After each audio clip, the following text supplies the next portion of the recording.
Welcome to Supply Circles, stories from the innovators, disruptors and improvers in supply chain management today, brought to you by AI Group.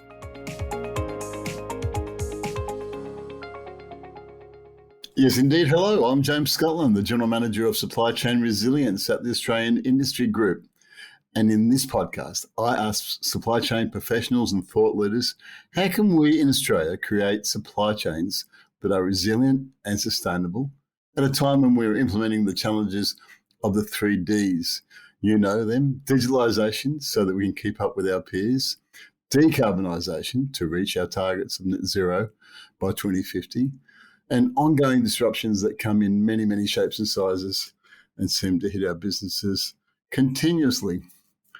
In this podcast, we delve into all sections of the end-to-end supply chain and look at the issues from different angles, and we have some fun along the way. You know, one of the goals when we started this podcast was to speak to a broad range of influencers and implementers, supply chain specialists who bring a wide range of different perspectives and insights to our quest. So I am thrilled and excited to have Nicola Lane as our guest today. Nicola is one of the next generation of supply chain leaders. She's a young professional who already has 13 plus years experience in the industry, and she brings a range of skills and insights and an academic rigor to her chosen profession. Let me tell you a little bit about her. Nicola has a Bachelor of Law, which no doubt helped her in her supply chain contract roles earlier on in her career, and a Bachelor of Business focusing on people, which no doubt helped her when she worked in the LNG industry in various local content and social license roles. And after those roles, Nicola became the lead for supply chain sustainability in Shell in the LNG industry for 5 years, before becoming the contracts and sustainability manager for the major engineering firm UGL.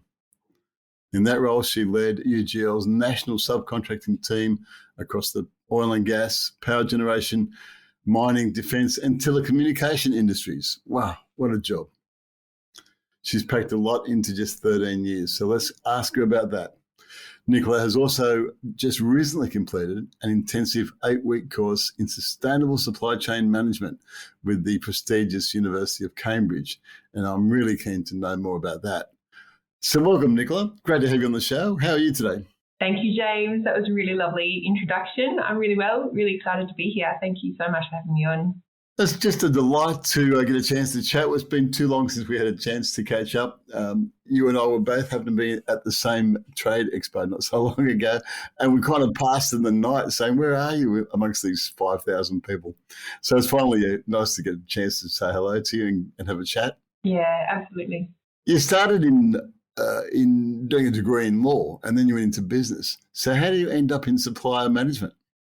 It's a really good question, and it wasn't really a linear process for me. So I guess I was a kid at school that didn't really know what I wanted to be or what I wanted to do. So I actually started with a degree in journalism, and that was, I went in there based on not much more thinking than I knew I liked humanities subjects and I wasn't too bad at writing things. So I started this journalism degree straight after school, and pretty quickly came to realise that it wasn't for me.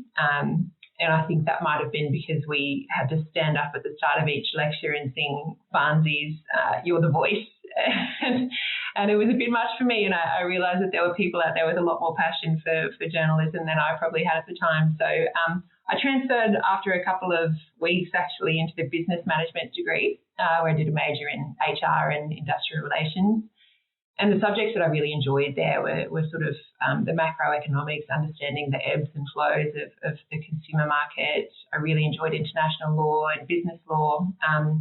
So by the time I sort of got towards the end of that business degree, I realised that I wanted to also do law. And the easiest way for me to do it at that point was to go into a graduate entry Bachelor of Laws over at QUT, Queensland Uni of Technology. So I did that.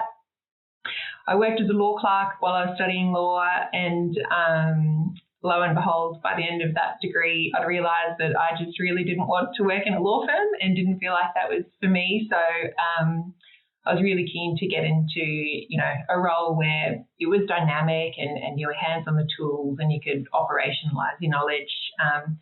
I didn't know if that was possible at the time. I didn't know what was out there, but started having a look, and I saw a procurement and supply chain specialist role advertised with BG Group at the time, now Shell. I had no idea what procurement and supply chain even meant, but they were looking for law grads, so I applied. I was successful in the role, and that's really the start of it. That career with Shell really delivered against all those things I was looking for in terms of variety, travel. I spent some time. My first 6 months was out at Chinchilla in the Western Downs and living in a donga and managing site services contracts. Spent some time in the UK where we were looking after kind of global seismic data acquisition and licensing contracts.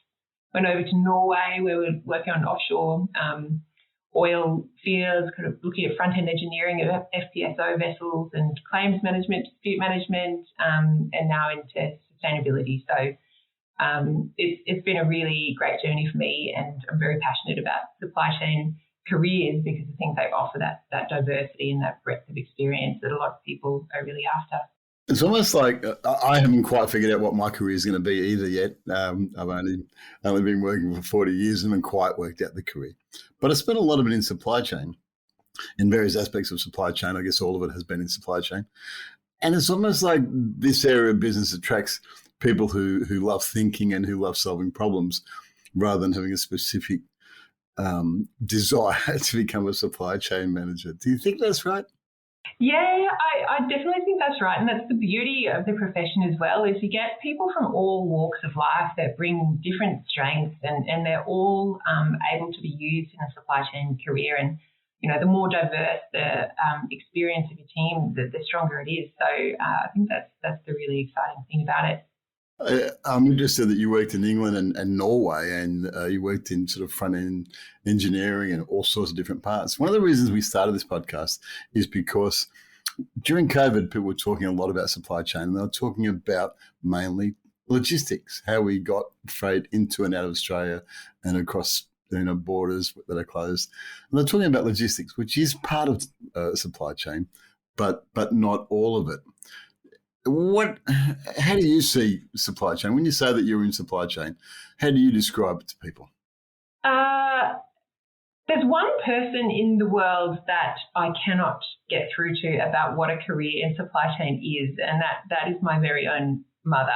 And she cannot get past the idea that I did a law degree, therefore must be a lawyer. So we have this repeated conversation at every family function where she says, you know, what law firm are you working for now, darling? And I say, no, I'm in supply management, and we're kind of everything from strategy and planning through to contract negotiation and execution, and we're in performance management, and you know, I'm working with all these external stakeholders in government and the community, and it's great because of reason X, Y, Z, and she sort of blinks at me, and there's this moment of silence where I know she hasn't understood it, and she knows that I don't understand her, and then she'll ask me, you know, what cases I've been working on lately. So we go around in circles every family function, which keeps it entertaining. But yeah, I think whenever I explain a career in supply chain to people, it's very much trying to highlight the breadth of what you can get involved in, and then all these particular niches. If you can be kind of a generalist across that whole life cycle of supply chain management, or you can get involved like I have in particular areas like sustainability, or you know, maybe you've got a tech focus and you want to look at enabling systems or technology. So try and highlight that breadth to people whenever I speak to them. Yeah, in an earlier episode, I interviewed Andy Brightmore from the Compass Group, and Andy and I met over coffee, and I said I was keen to speak to whoever was in charge of supply chain at his organisation. He said, well, I'm the supply chain guy. That's my remit. And I said, what's your title? Assuming he was going to say, you know, supply chain manager. And he said, no, I'm the executive director of business improvement. Uh-huh. And I said, and you see that as supply chain? He said, I see that as supply chain. You know, yeah. the way that we improve our business is by achieving great efficiency throughout end to end, from supplier through to end consumer. And that's a great way of explaining it, isn't it? It really picks up that idea that it affects every part of the business. Absolutely. It's such a valuable function and such a core function of any business. I actually listened to that episode with Andy last night as well on my nighttime walk, and like that, he sort of spoke about some organisations' cultures where procurement supply chains viewed as a transacting function. Just get the purchase order out or get the contract across the line, and that's where it ends. And I think it's such a shame in those situations because you lose the incredible value. The best part of that podcast is when he talks about being an Englishman that arrives in Australia, and he has to follow the supply chain of the food industry from grower all the way through to the mine camp messes. Yeah. And he's on planes and trucks and tractors and helicopters, and he discovers how big Australia actually is. How vast. But you've seen that because you've been out in the middle of nowhere. I mean, Chinchilla's not the middle of nowhere, but some of the areas that you worked in have been quite remote. Huge. Yeah, absolutely. Yeah, it gives you a great appreciation for it when you're driving well site to well site out in Chinchilla and surrounds. Yeah, absolutely. A very vast country with different considerations at every point and different challenges and opportunities. Which brings me to one of your beautiful quotes. So you've said that you are passionate, which I like, about sustainability and the role of responsible supply chain design. What do you mean by that? And why is it important to you? I find it really difficult to talk about why I like sustainability, why I'm passionate about it, and the role of responsible supply chain design. I find it difficult to talk about that without getting quite deeply philosophical about it, and that's because I think we know now what the likely impacts are if we can't limit global warming to 1.5 degrees as we've committed to with the Paris Agreement, and we know that those impacts are catastrophic. We know they're irreversible. So it's for me at a very fundamental human being level. I want to be able to use my skill set to contribute to those efforts. That's why I'm passionate about it. And I guess, then my skill set comes in with the legal background and the supplier management background, where responsible supply chain design is really supply chain's answer to sustainability goals and plans, where we're looking at how we can plan, design and manage our supply chain in such a way that not only do we limit negative impacts, but hopefully we can work to provide positive benefit to people and environment. Yeah, one of my contacts in Canada works in the LNG industry. I mentioned this before on the podcast, and he has said that they've had trouble getting people to sign up, come and join the company, because their kids and their partners are saying, "Why are you going to go and work in the oil and gas industry? You're killing the environment." And they've had to sort of try and start really selling this idea of we're working in sustainability. We're trying to, you still need the energy source that we use today, but we're looking at the energy sources for tomorrow. It's this sustainable piece, not just the current piece. Yeah, exactly. And I think the thing to focus on there is that sustainability is such a broad thing. You can talk about emissions, but we're also talking about local community. We're talking about Indigenous communities, biodiversity, water use, waste management. So whatever area you want to go into, it's such a broad area of different focuses for any business. And I think you're exactly right. It's all about the transition. So how can you work together with companies which might traditionally have based their business on fossil fuels to improve what they're doing from a sustainability perspective? Let's get back to sustainability shortly. Hey, I want to talk about people for a sec. You and I both worked in supply development in the structured supply chains, the ones where the buyer dictates the requirements. You worked in LNG and construction. I worked in defence and LNG. But I was on the advisor to SME sides while you were on the buyer side. Let's talk about that. In your experience, what do buyers expect from their supply lines and how do they go about getting it? I think it's helpful to segment strategic suppliers from tactical suppliers when you're talking about what buyers want. So talking about strategic suppliers where you've got higher risk, higher value goods and or services coming in that aren't core to your business. you're really looking for a partner to your organisation who's collaborative, who's transparent, who's working on kind of continuous improvement initiatives with you, and that you can foster a long-term partnership with. I liked talking about Andy Brightmore again. I liked how he used the analogy of a marriage, where this is a relationship with a strategic supplier that's formed over time. It's based on trust. It's based on collaboration. And over time, the buyer and supplier can really support each other through times of challenge. So I think that's where we get with a strategic supplier. With a tactical supplier, where maybe it's lower risk and or lower value to the buyer, you're really starting to focus on wanting efficiency and reliability and less resource intensity with managing that supply arrangement.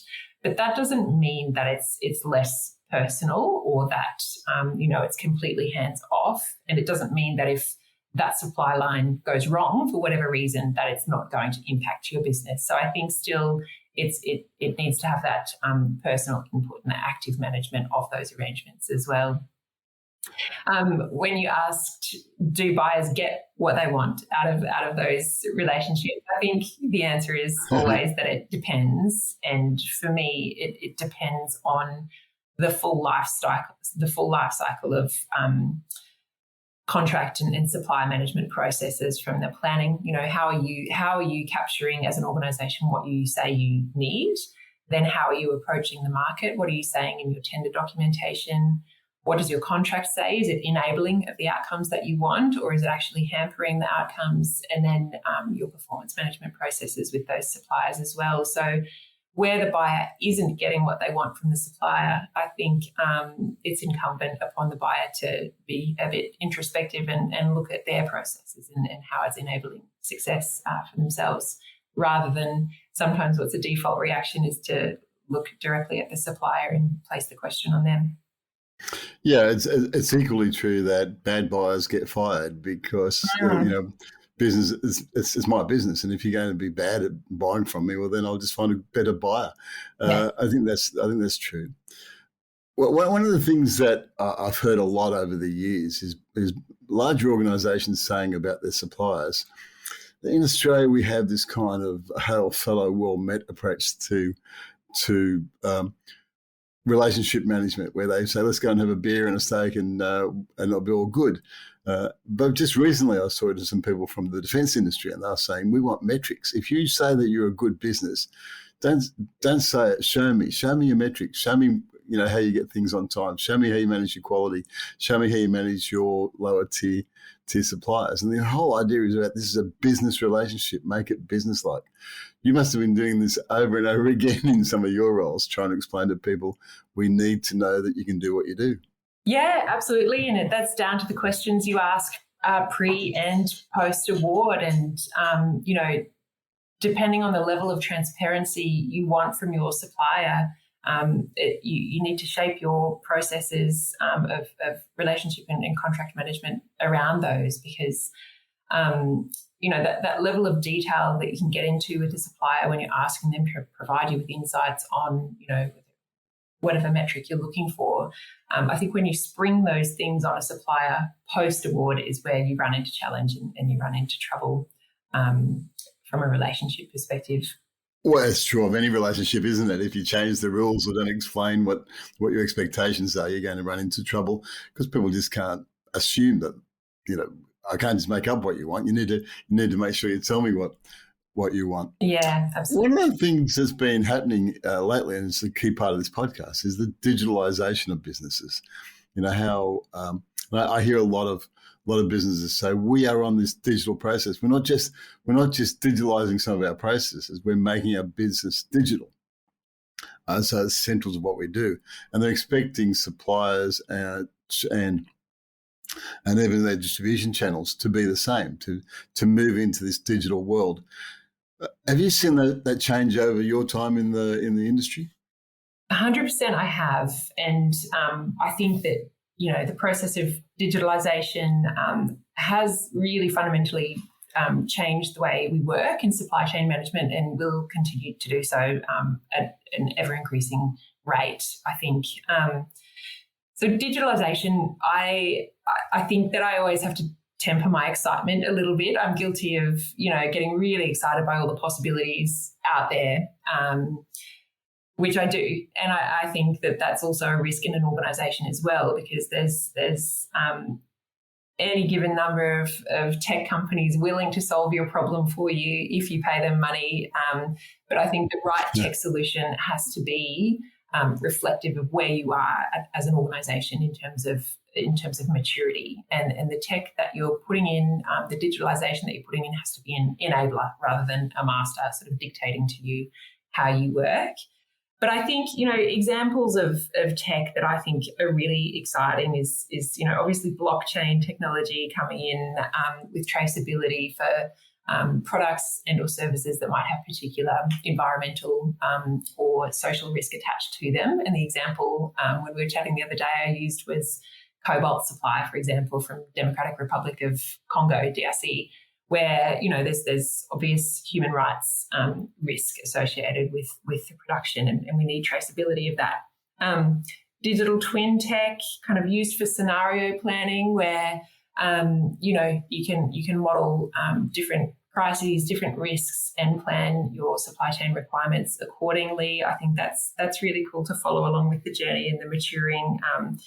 With that, automation of processes. So that's something definitely I've seen, in my roles with everything from service provision to payment, automating that process. So those repetitive kind of non-value adding tasks that can be coded in or machine learned and have the appropriate validation and verification, automate it all, make it non-subjective, make it so that, there's no human error associated with it, and take the risk away from suppliers for things like, waiting for payment on time. So I think that's really exciting. And that's built into the idea of smart contracts as well, where you've got distributed ledger tech, so blockchain technology, where you've got the obligation on either parties and the rights associated with those. So say you've got a waste supplier dropping off regulated waste at a facility. So they'll drop off the waste. The waste facility confirms that waste being dropped off. That's all confirmed over the smart contract facility, and then payment's guaranteed. So it's guaranteed payment outside of legal terms and conditions when you satisfy a certain obligation. So I think that type of automation and working in with smart contracts is exciting. And then the thing that I see more and more of that we need to get better at, particularly when we talk about managing scope 3 emissions, is just data sharing ecosystems internally, integrated internally, but also down and throughout the supply chain. And there's a really cool example, the Catena X automotive network, which has got the likes of Mercedes-Benz, BMW, Volvo, Volkswagen as members. I think that... Name dropper. Pardon? Name dropper. Sorry, yeah. Mercedes-Benz, yeah.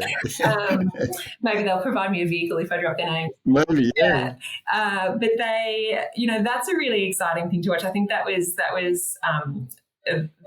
implemented in 2020 or 21, and that's this transparent and secure data sharing ecosystem down the automotive supply chain. And it covers off sort of quality assurance, scope 3 emissions, stock availability. And so with a view to traceability, improved planning and forecasting. So I think that kind of thing is really exciting, and I think will only increase as we need to collaborate and get better visibility down our supply chains, down and up our supply chains. Yeah, it brings in this idea of it's not just digitalising some processes, but really thinking through your whole business to become a digital business because it's the way of the future. And that brings me to, and you alluded to it, decarbonisation. Net zero is a zero number. So there will be some positive carbon emissions, some negative carbon emissions will get to zero. There's going to, without a doubt, get to a stage where businesses are saying to their suppliers, "What's your number? Are you on the positive or negative side of the ledger?" Which means that the best way to get a number is to measure it. The best way to measure it is digital. Have you seen in your time? carbon targets or decarbonisation come into contracts yet, or is it still a bit too early? From a contract perspective, the most I've seen to date has been sort of the placeholder for emissions reporting from your supplier, even when directed by the client. So it's sort of the NGER typical contract wording in there. But what I've been part of is sort of from more a relationship side with strategic suppliers outside of contract management to identify, benchmark emissions performance, and then agree targets and figure out collaboratively how they're going to get there. And I think that that's the approach for now, because it's a common problem, and I think that we can't push the problem onto anyone up or down our supply chain. It has to be a mutual thing that we work towards, and have to figure out how to do that in the most transparent and collaborative way. Because there's also a real business case for it as well, though, isn't there? I mean, part of the whole carbon thing is to eliminate waste. If you don't have waste, you don't have as much carbon footprint, which is good for the business. Let's work together as cogs in the supply chain to eliminate waste across the whole lot. Yeah, absolutely. And so I think that's where the huge benefit in post-contract award management activities comes into play. How are you enabling your team and empowering them to go and have conversations with their suppliers to say, hey, what have you been exposed to lately? How else are you working that, might be different from how we're working under our contract? We're open to your ideas. You're the specialist in your field. Let's talk about what other options might be. So I think, those conversations and just, I think the benefit to supplier relationships when you open up and give them that opportunity to feed back to you and to continuously improve together. I think that's always going to be beneficial.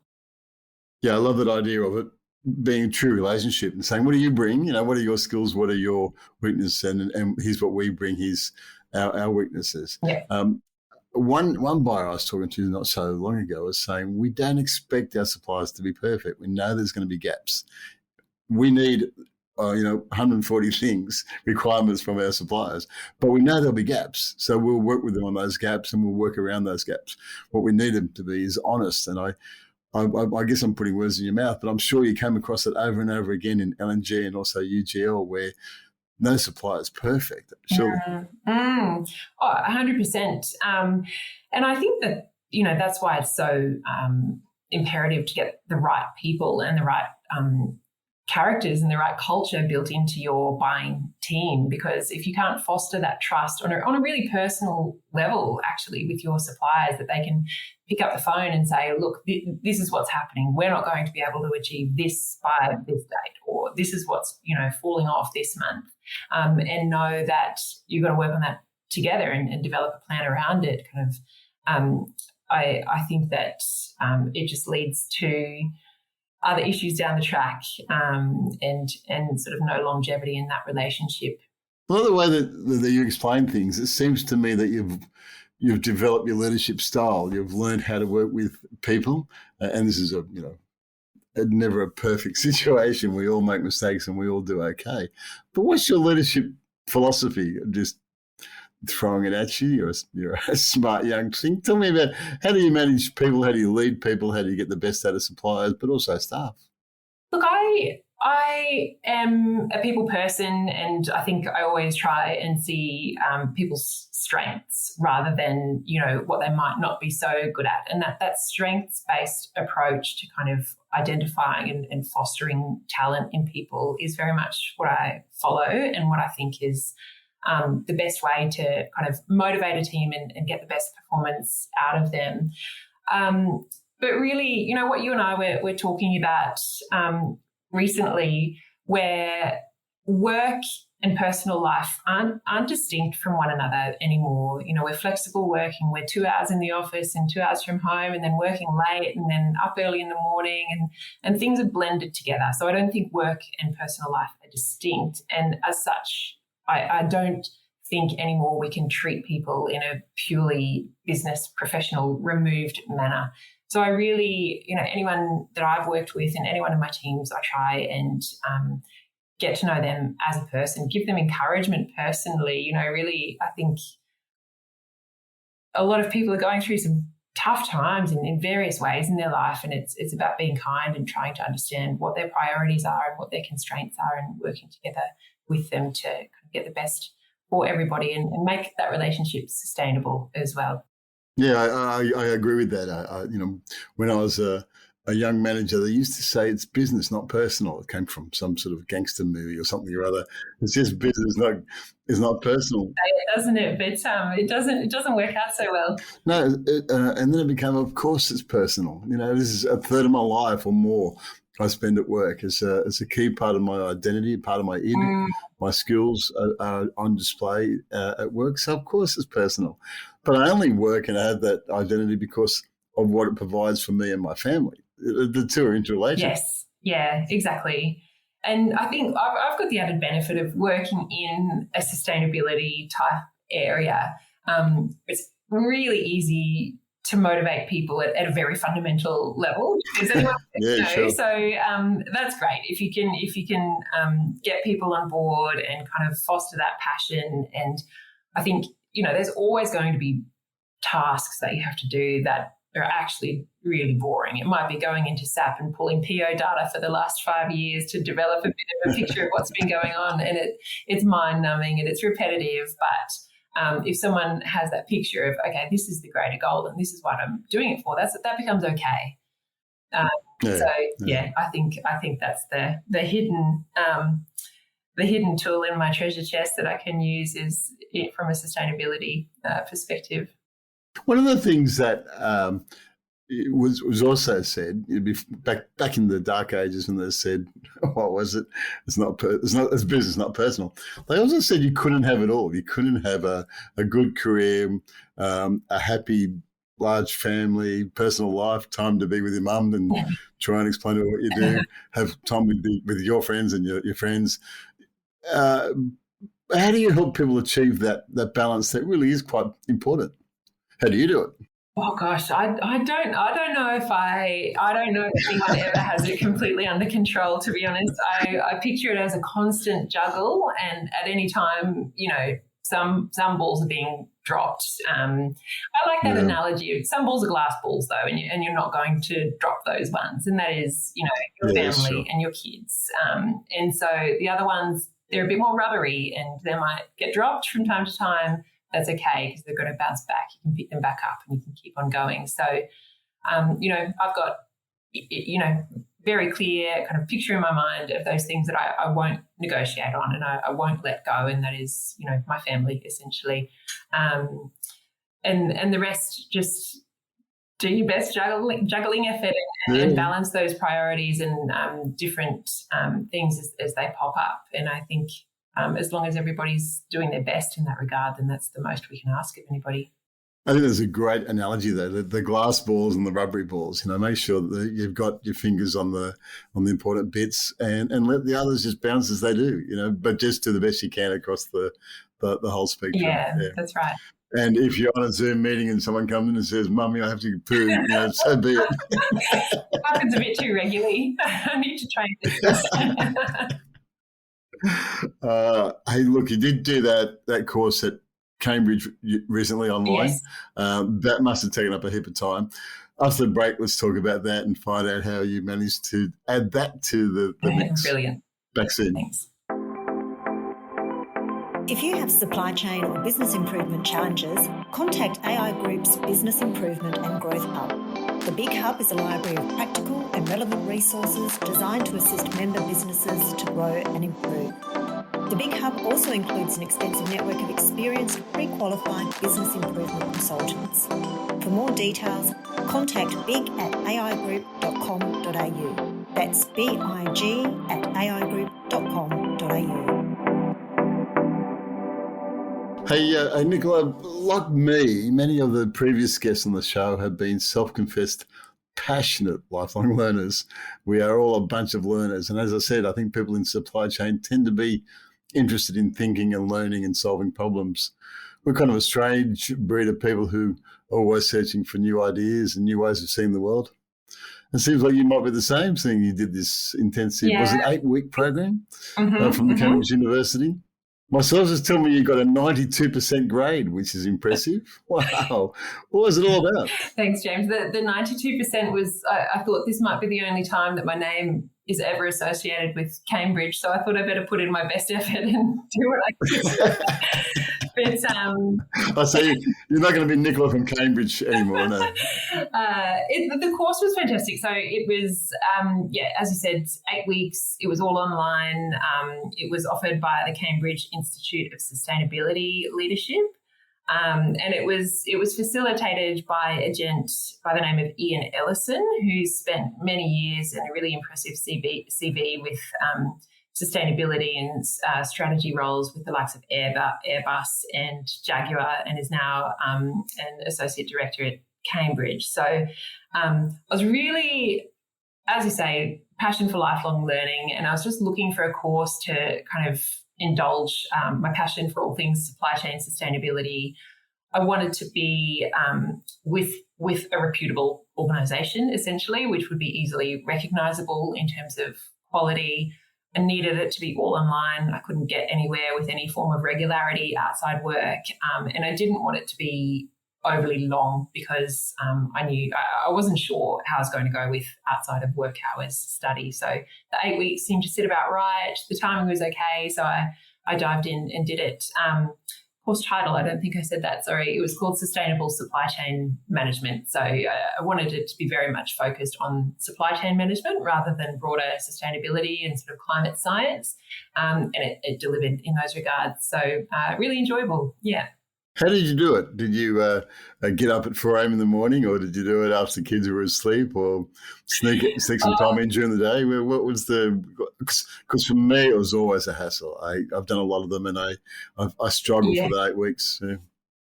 We were talking about the glass balls and rubber balls a second ago, and I think sleep had to become a rubber ball for those. Yeah. We would put the kids to bed at sort of 8 and have a bite to eat, and I'd get started from about 9 p.m. to 12 and then 1 a.m. The course description sort of told you, in about 8 to 10 hours a week, you should be able to get through all the course material, and I think that that's achievable, but I have a tendency to get a bit hyper-fixated on certain things, and this was one of those things. I just really enjoyed it and really kind of, got stuck into all the reference material, and just it was such a great opportunity to indulge my interest in all things supply chain sustainability. So I did that and probably spent longer than I needed to or should have each week on the course material. I'm really pleased to hear that, because I go down rabbit warrens. I can't help it. You start doing some source material, it's linked to other material, and after all, you think I've got to get out of here. I got to get back to the main line, because it's fascinating. But I can just spend all day on this one little thing. Yeah, but there's so much to learn, isn't there? Yeah, and that's when I think, you're in a state of flow and the interest is natural and you're not having to force it. You're doing that because you enjoy it. So you are where you're meant to be at that time. And so I just tend to embrace it. But yeah, I didn't expect that much time on the course each week. I think my husband did. He knows I have this tendency to go down rabbit's hole a little bit. So he would just kind of roll his eyes and but extremely supportive the whole time, which is a huge help as well. Yeah, well, yeah, absolutely need that supportive partner. They normally, one of the nice things I find about the post-grad courses is that there is amazing people in the course. There's amazing case studies. You learn about totally different, in this case, different supply chains and different ways to build sustainable supply chains. Have you got anything comes to mind about what really jumped out at you and said, wow, that's just amazing? Yeah, look, the course was very practical. So it's, it says, if you go onto the website and take a quick look, it says it's all about wanting to equip you with tools and strategies to design, implement and manage sustainable supply chains. So it had a very practical focus. And so a lot of the course material focused on certain case studies. So there were so many case studies we went through during the course, which were really fascinating. And there was a lot of group work involved in the course as well over those 8 weeks. And we all had to pick a case study to work on and to apply. Oh, so you worked together. It wasn't just you in a room alone. You had other support. Well, yeah, and I didn't know that when I signed up to the course, because group work, I get these kind of traumatic memories of uni days where, you know, you'd be in a group and no one particularly wanted to be there. There was plenty of other things that you wanted to prioritize over uni work. And there's always one in the group that just annoys the hell out of you, isn't there? Like it tests your people skills. Yeah, well, maybe I was that one this time because I was obsessive about the work.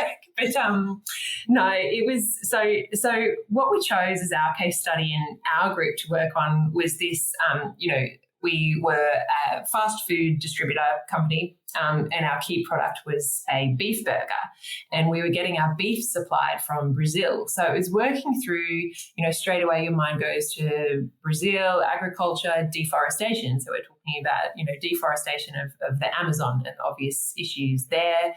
But it was fascinating because the more you dug at every link along the supply chain, you just uncover more and more risk and opportunity. And that sort of opened my eyes up a lot. We're talking about biodiversity with soil health and sustainable farming practices. And then we're talking about safe work arrangements for the workers and modern slavery issues.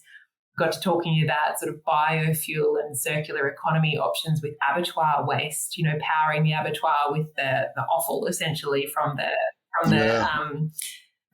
cattle, talking about traceability of product and changing customer kind of expectations in terms of customization of their food, talking about last mile food delivery as well.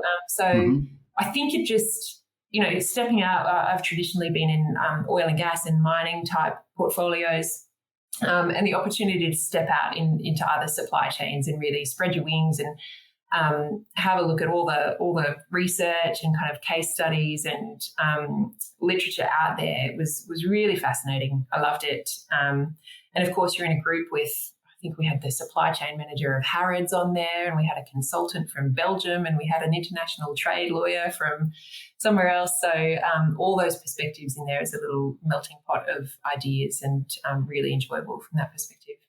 I love this idea about biomass energy. In our last episode, I spoke to Margaret Stewart from Nestle, yes.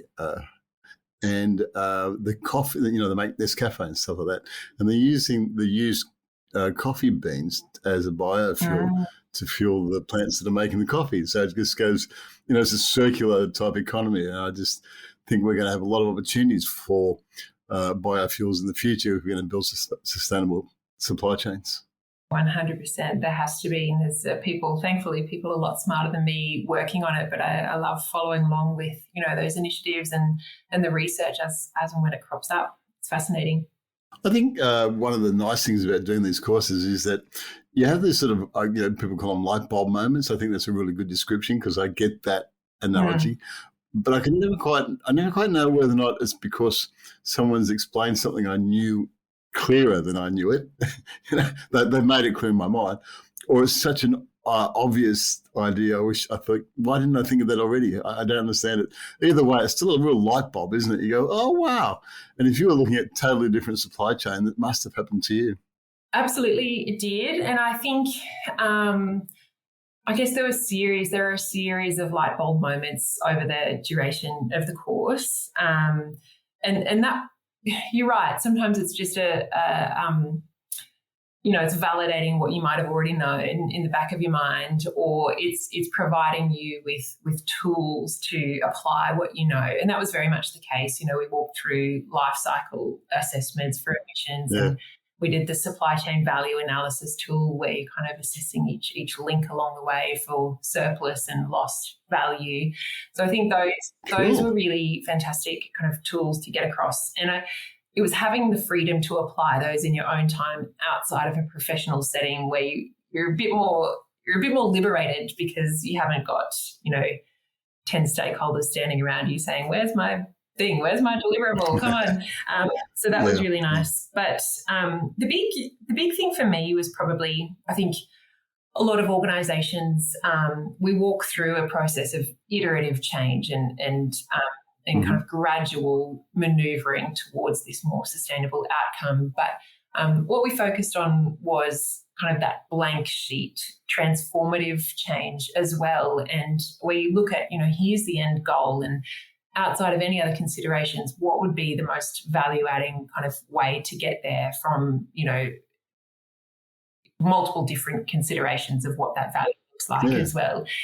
And then kind of looking at the value left on the table between the iterative change process and the more radical transformative blank sheet type change, and making sure you've done the cost-benefit analysis of the value that's left on the table when you're proceeding down the iterative change route. So I thought that was really interesting because it's something I don't think we do a lot of. We just sort of head down and work with what we've got and work with small incremental changes. And I think there's a case to be made for the urgency, particularly from a climate change perspective, and associated kind of more transformative change of how we do things. I thought whilst you were explaining that, I was thinking, wow, that's just fascinating. I want to put some more time into that thinking. And then I sort of laughed thinking, we really are a strange mob, Nicola, because you were getting excited about that at 9 or 10 or 11 o'clock at night after a long day. It takes a special, strange mind to find that fascinating. But it is, isn't it? It's so transformative in our thinking when you start looking at those sort of, left and right of arc. Yes, exactly. And making sure you're aware of both playing out in parallel, what that would look like. So that was great. Well, that's a great place to stop. Seeing as you're now Nicola from Cambridge and you have a passion for designing sustainable supply chain business models, but how do you do it? How do you manage sustainable supply chains? Just a small, easy question to close out the session. It's a great question, but actually a really broad question. And I think, yes, I'll have to invite myself back for a future episode at some time, because I think you could fill up a whole episode with this question, really. But I guess how I'd address it, what I'd say is you address sustainability within your supply chain. It should be one and the same as to how you're addressing sustainability at a corporate level. So silos with sustainability are not your friend. To be effective, sustainability really needs to be an organisation-wide initiative and owned by every person within that organisation. So a huge imperative step upfront needs to be leadership discussing and agreeing their sustainability ambition, naming it as an organisational priority, and then working across the organisation and supply chain from a cultural perspective to make sure that sustainability is really, ingrained as a key theme, not something that's just an item on paper in a strategy document somewhere. And that's back to that Peter Drucker quote where he says that culture eats strategy for breakfast, and I love that. So practicalities from there, I think if you just break down the steps into 3 kind of key phases. The first is understanding your organization's context. So it's, what regulations are going to apply? What's the legislation saying? What are the mandates? What are your consumer and investor expectations? What are your current company policies? A peer benchmarking, what are other industry players doing that are comparable to you? And so all that type of information feeds into a materiality assessment where you can understand, your particular context as an organization, the risks and opportunities that apply to that context. And from there, you can prioritize your key areas on which you're going to focus and where your supply chain is an enabler of those outcomes. So that's understanding sort of your broad context. The next step is really planning, implementing and measuring. So here you're stating your vision and goals based on what your priorities and your materiality assessment were, ensuring your governance processes and tools are enabling those goals. So for us in supply chain, it's looking through, your market engagement tools, your pre-qual, your tendering, what does your contract say, and then how are you working with your suppliers through performance management and contract check-ins. Really getting across your strategic suppliers to align on priorities, saying, this is a priority for us as business. How do we work together to enable that? What are your constraints? What are your opportunities? Let's work on this as a continuous improvement initiative. And then obviously the last part that is integral is data capture. How are you capturing what you're doing? How are you feeding that up and down your supply chain and across your organization? So what have we done? We've done organizational context, planning, implementing, and measuring. The last part, I think, is really that cyclical part, adaptation. So any sustainability initiative, it can't be static. It's not a set and forget. It's check in, measure, interpret the results and how you're going, and adapt. So that's really the part that requires that ongoing active measurement to be successful. Yeah. Great comment. Great place to stop. Look at the value and where you're adding value and where you're losing value. Look at the risks, but throughout all of it, keep improving, keep looking for sustainable. Thank you, Nicola. All the best in your career and as you build sustainable supply chains. We'll watch with interest. If anyone wants to follow Nicola's journey, you can check her out at Nicola Lane on LinkedIn. Is that right? That's right. Yes, would love to talk. As we know, I've got a strange and special mind that likes to talk all things supply chain at all times of the evening. So please, if anyone's keen to chat some more, I'd welcome a message over LinkedIn. That's been fantastic. And we'll have to catch up and have a coffee and have a long chat about these things and other matters to do with supply chain soon. Thank you for being part of the show. Sounds great. Thanks so much, James. Well, that's it for another episode of Supply Circles. Thanks again to everyone who has provided feedback to previous episodes. It's always a pleasure to get your feedback. If you want to give some feedback or talk about today's interview with Nicola or ideas for the show, just hit me up at james.scotland@aigroup.com.au. That's Scotland with one T. Or just head over to my LinkedIn page. I'd love to hear from you. And before you go, here's an idea. If you have any trouble at all with your apprenticeships and traineeships, why not contact AI Group's Apprenticeship and Trainee Centre? With over 15,000 apprenticeships and trainee placements and thousands of engaged businesses, AI Group's ATC has a proven track record of success. They know that for many employers, choosing an apprenticeship can be a bit like taking a stab in the dark. It's tough to get it right. AI Group's Apprenticeship and Trainee Centre provide a rigorous selection process to ensure a good fit with your business. And the way they manage apprenticeships is designed to ensure you get a return. It's a placement that delivers productivity. So if you're looking for a hassle-free apprenticeship and traineeship process, contact AI Group's Apprenticeship and Trainee Centre on 1300 761 944. That's 1300 761 944. And that's it for another episode of Supply Circles. We'll be back in a fortnight with more insights into the keys to building sustainable supply chain. Thanks for joining me. I'm James Scotland. Bye for now.